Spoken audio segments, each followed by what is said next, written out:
Our second panel focuses on tribal issues. Our panelists include Judge Ralph Erickson, Mr. Trent Shores, who was introduced during the last panel, and Mr. John Sands. Judge Erickson is currently the chair of the Standing Tribal Issues Advisory Group, which we affectionately refer to because everything needs an acronym in the district as TIAG. He previously served as the chair of the Ad Hoc Tribal Issues Advisory Group. Judge Erickson was appointed to the 8th Circuit Court of Appeals last year. Before that appointment, he was the United States District Judge for the District of North Dakota, beginning in 2003. His judicial service also includes 10 years on the state court bench in North Dakota. Judge Erickson earned a BA from Jamestown College in 1980 and a JD from the University of North Dakota in 1984.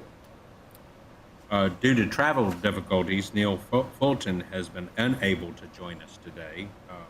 Mr. Sands has graciously agreed to testify on behalf of the federal public defenders in his place. Mr. Sands has been the federal public defender in the District of Arizona since 2004. He joined that district as an assistant federal public defender in 1987. He is the former chair of the Federal Defender Sentencing Guidelines Committee and currently serves as one of its members. He also served as special counsel to the United States Sentencing Commission in 1993. Mr. Sands graduated magna cum laude from Yale University in 1978 and received his law degree from the University of California, Davis School of Law in 1984. Judge Erickson. Thank you, Mr. Chairman and members of the Commission. And I would first like to thank you on behalf of TIAG for the opportunity to speak here today.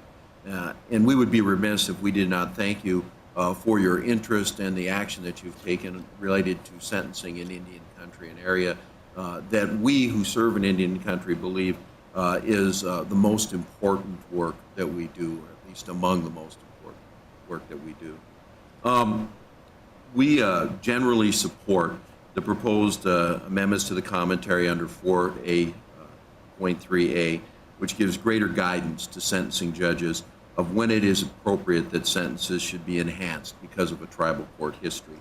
We offer our support because we are convinced that a totality of the circumstances approach will more effectively capture the real circumstances in Indian country than the application of any single determinative factor or list of factors. We especially want the Commission to strongly consider the nuanced issues that are inherent in the issue of tribal sovereignty and the trust relationship that exists between the tribes and the United States government.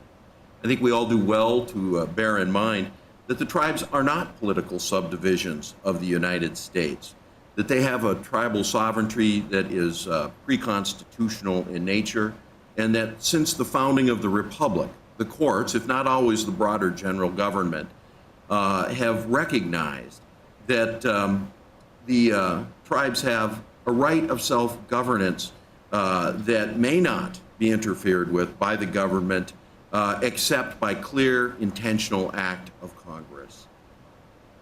We specifically wish to comment on 3 points that are addressed to the lowercase numbers, Roman numerals in the commentary, parts 1, 2, and 5.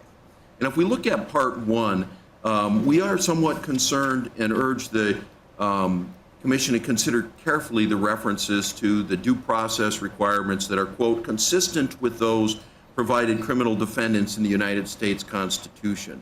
We're not so concerned about judges who regularly operate in Indian country. We're more concerned about judges who operate outside of Indian country, because that reference, which points to due process as it relates to criminal defendants, may cause them to go down a path where they fail to recognize that the rights afforded under the Indian Civil Rights Act are far more relevant to a consideration of what is due process in Indian country than what happens in the ordinary criminal case. And that's because, once again, it's dependent upon the fact that the tribes are neither, the Indian nations are neither subdivisions nor foreign countries, and that in this trust relationship, the government has allowed them to continue to govern themselves within certain broad parameters, and that they are allowed to run courts that provide certain attributes of what would be considered Western due process, but it's cognizant of the fact that tribal courts and tribal governments do not operate necessarily on a Western model. Now, if you look at what Indian country looks like, there are 351 tribal courts that are being operated by the over 560 Indian nations in this country. A large swath of those tribes are covered by Public Law 280, and they have deferred to the states for the prosecution of crimes. But when we look at those 351 courts, they cover a broad spectrum. Some are very traditional.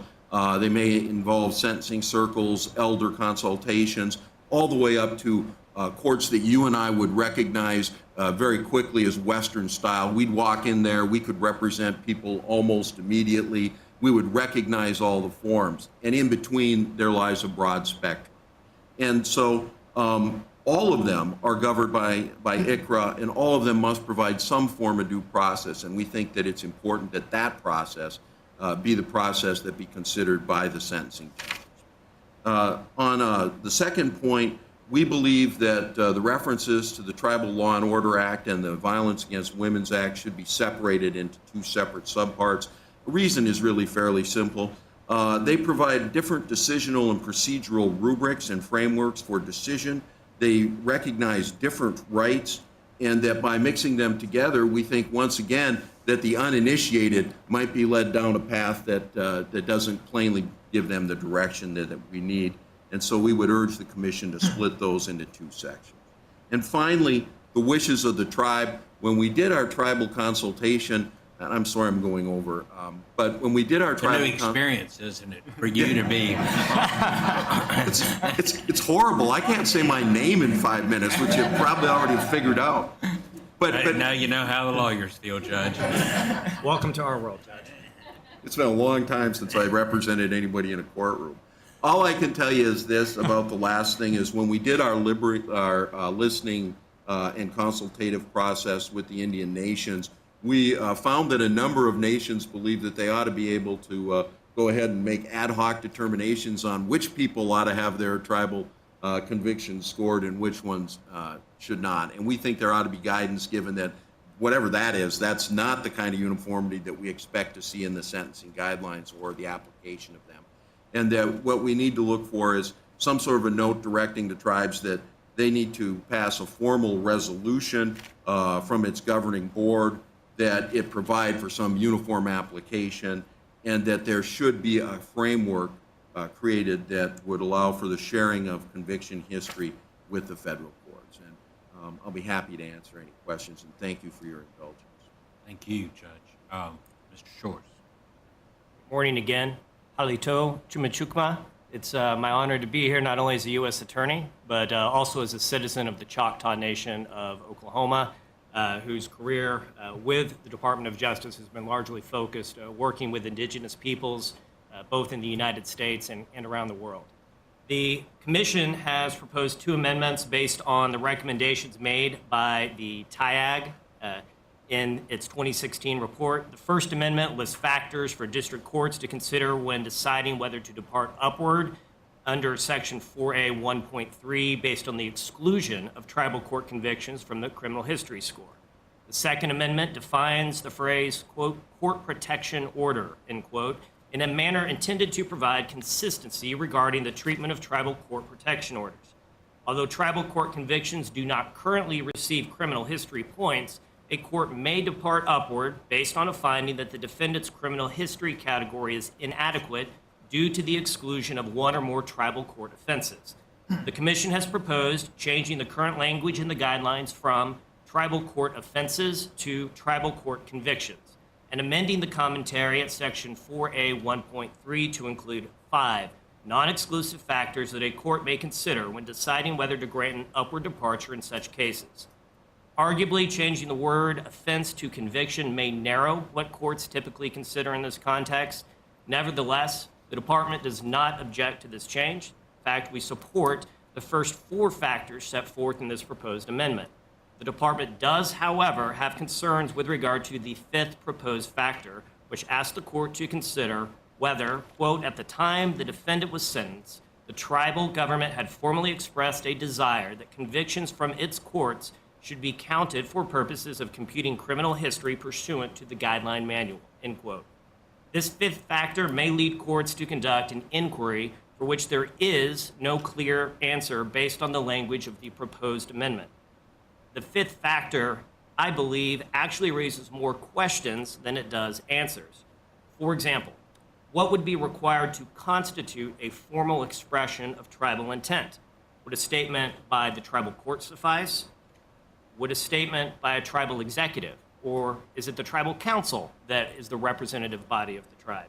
If so, could it vary from judge to judge within one tribal judicial system? If a tribal council, would it be a tribal resolution? What if there was a change in political party or governance in that particular tribe, and that statement of support for the inclusion of tribal convictions were to change? How would federal district courts keep track of such changing political tides? The approximately 573 federally recognized tribes, with the addition recently of the 5 new Virginia tribes that were recognized by the Congress and signed into law by the president recently, they vary dramatically in size and governmental structure. That's 573 different forms of government potentially. And as my colleague here mentioned on the panel, there's over 351 tribal courts. For these reasons and the various differences among the tribes, we believe it would render it nearly impossible for courts to apply this fifth factor with any degree of uniformity. And for that reason, we propose that the commission adopt the first 4 factors and decline to adopt the fifth at this time. We respect the commission's request for comment on how the factors should be balanced. Sentencing courts, we believe, should consider these, as Judge Erickson said, as part of a totality of the circumstances analysis. Assigning weights to the individually listed factors would undercut the idea that the factors are non-exclusive considerations that the sentencing court may consider. Giving discretion to the judge who is at the district court level, who is in the best position to make that call and how to weigh those factors, is what we believe is the best setup for this current circumstance. With respect to the commission's proposed amendment to define court protection order as it appears in the commentary, the department supports this proposed definition, and we believe it may help to alleviate confusion regarding whether violating a tribal court protection order triggers an enhancement under sections 2A 2.2, 2A 6.1, or 2A 6.2. I would note with interest that with regard to the protection order language, we're not asking in that regard that tribes have some sort of statement that they want their tribal court protection orders considered of equal status by district courts. But we are asking for that for tribal convictions. Thank you for the opportunity to share the department's views on these issues. And again, I'd welcome the opportunity to answer any questions the commission has. Thank you. Mr. Sands? I am not Neil Fulton. Neil Fulton was waylaid by a frozen water pump on his plane. I note that Arizona was 77 degrees when I left. I am the defender in the District of Arizona, which has an extensive Indian jurisdiction. Neil is the defender of North and South Dakota, which, as the judge said, has also an extensive Indian practice. We, as the defenders, support the recommendations of TIAG and of the proposed amendment. We believe they are nuanced, that they advance sentencing policy, they recognize Indian tribes for the diversity that they are, and it is a result of careful calibration by all stakeholders in the system. We support the Commission's proposed amendment to address tribal convictions at federal sentencing as a possible basis for a departure. This has been an issue that's been raised over the years and decades. It was addressed by the first ad hoc working group, by the second, and this nuanced approach that has a factored approach tries to recognize and factor into the wide disparity of Indian tribes. Everyone has told you that about the number of tribes. In Arizona, we are looking at tribes that may have a few hundred members. Everyone knows one another. The system is quite different from a sophisticated court system that some tribes have. We have urban tribes where their tribal courts are, as mentioned here, very much on a state or local model. And then we have some tribes where it would be completely different for a person to deal with an offense. Neil Fulton in Dakota has a similar approach where he has 10 tribal courts over 2 districts. Each one is different. To try to factor this is impossible and will lead to unwarranted disparity. It is far, far better to allow a district court judge with the parties in front of her to deal with these factors in the way the commission has stated in its proposed amendment. There seems to be a controversy or disagreement with the 5th factor. Again, these factors are non-exclusive. A judge can weigh and balance. A judge will know what is in his or her district, and the parties can advocate as to what the tribe might be. By allowing a tribal authority to state what its position is, recognizes for the tribe their sovereignty. It says to the tribe, we hear you. We look at your political system, whatever it is.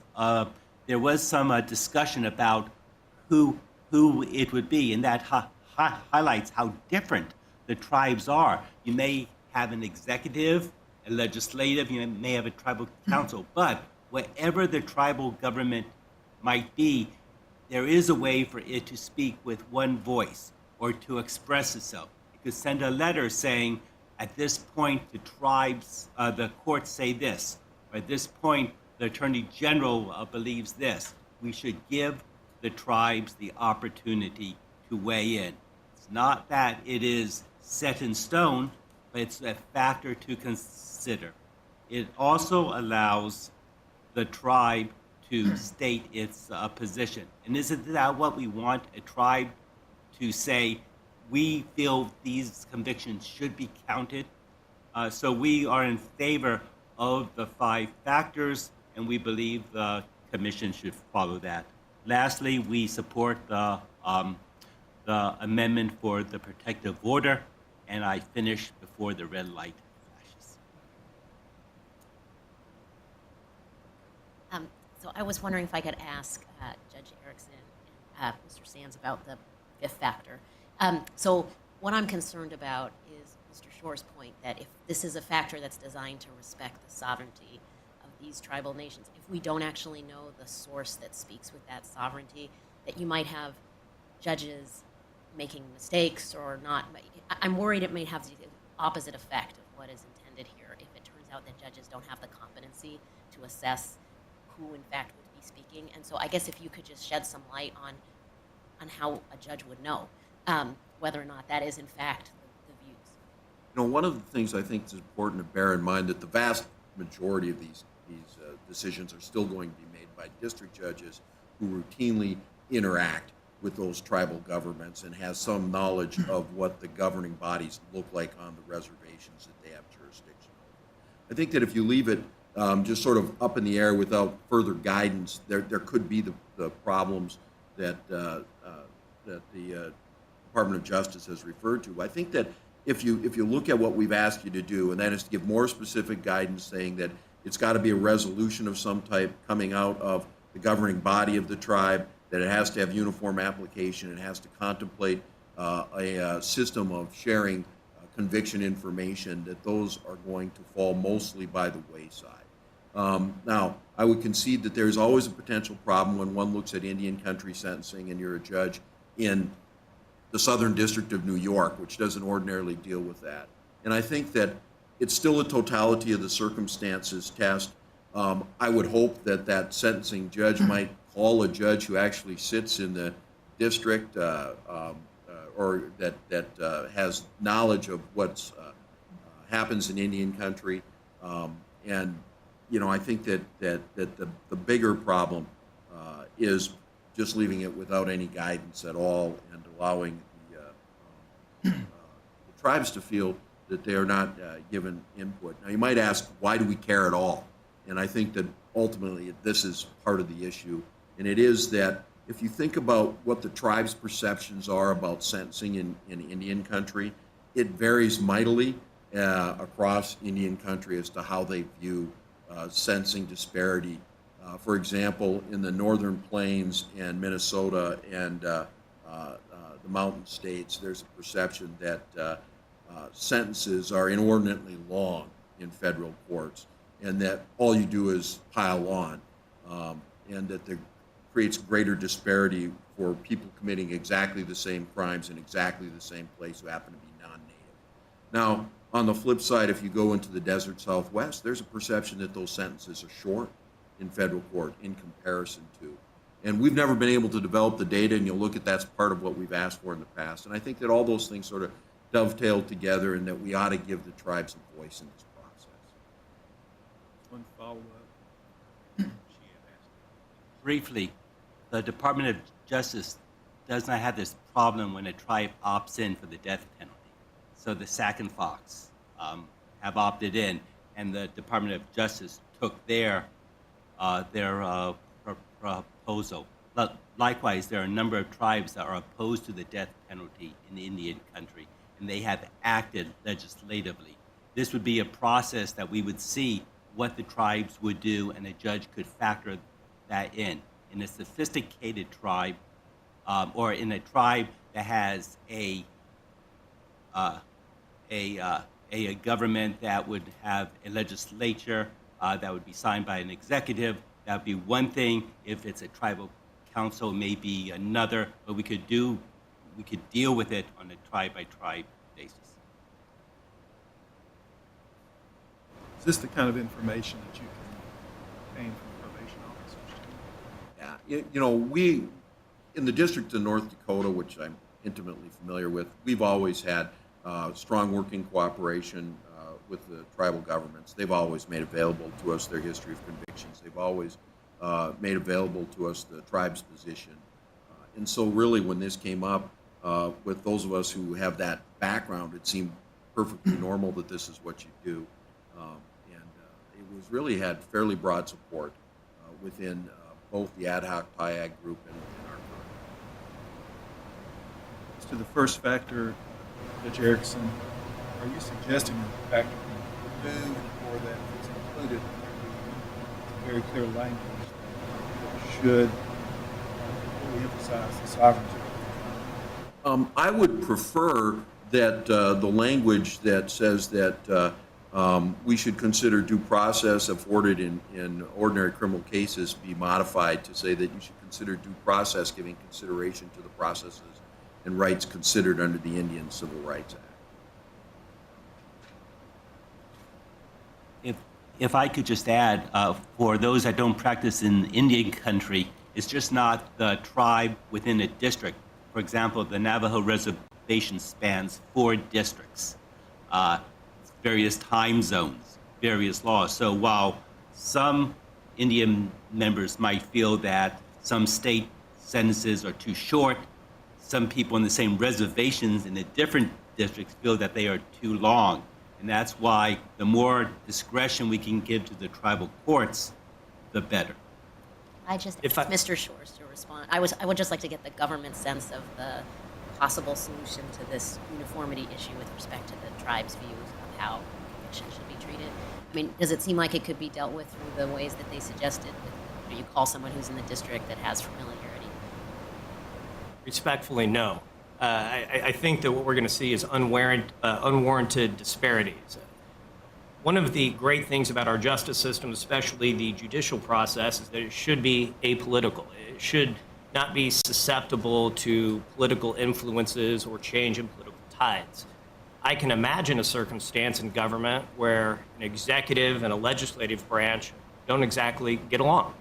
And in such a circumstance, you may see that a district judge is trying to figure out where a tribal council, the legislative body, has expressed a desire for tribal convictions to be considered, and a tribal executive disagreeing with that position.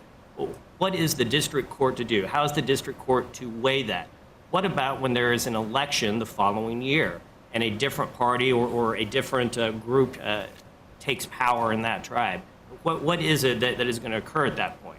With regard to the point about the Sac and Fox having opted into the death penalty, they are one of 573 tribes that has opted into the death penalty.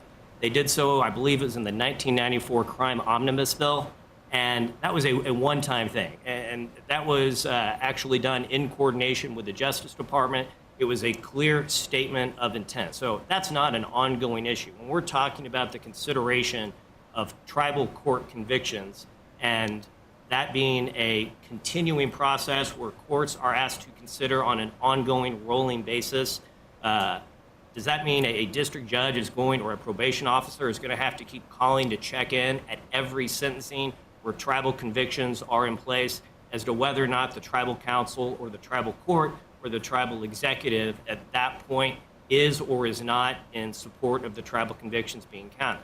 And again, what we're asking here for tribes to be doing something that we don't ask state court convictions or state court judges to do.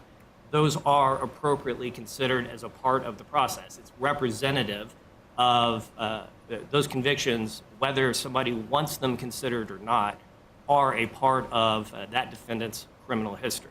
And I would suggest that, as a general matter, tribe sovereignty is not derived from statements or commentary that are going to be contained in the federal sentencing guidelines. Those are inherent powers. They're not even powers in all circumstances that we would say are granted to them or given to them by the United States Congress.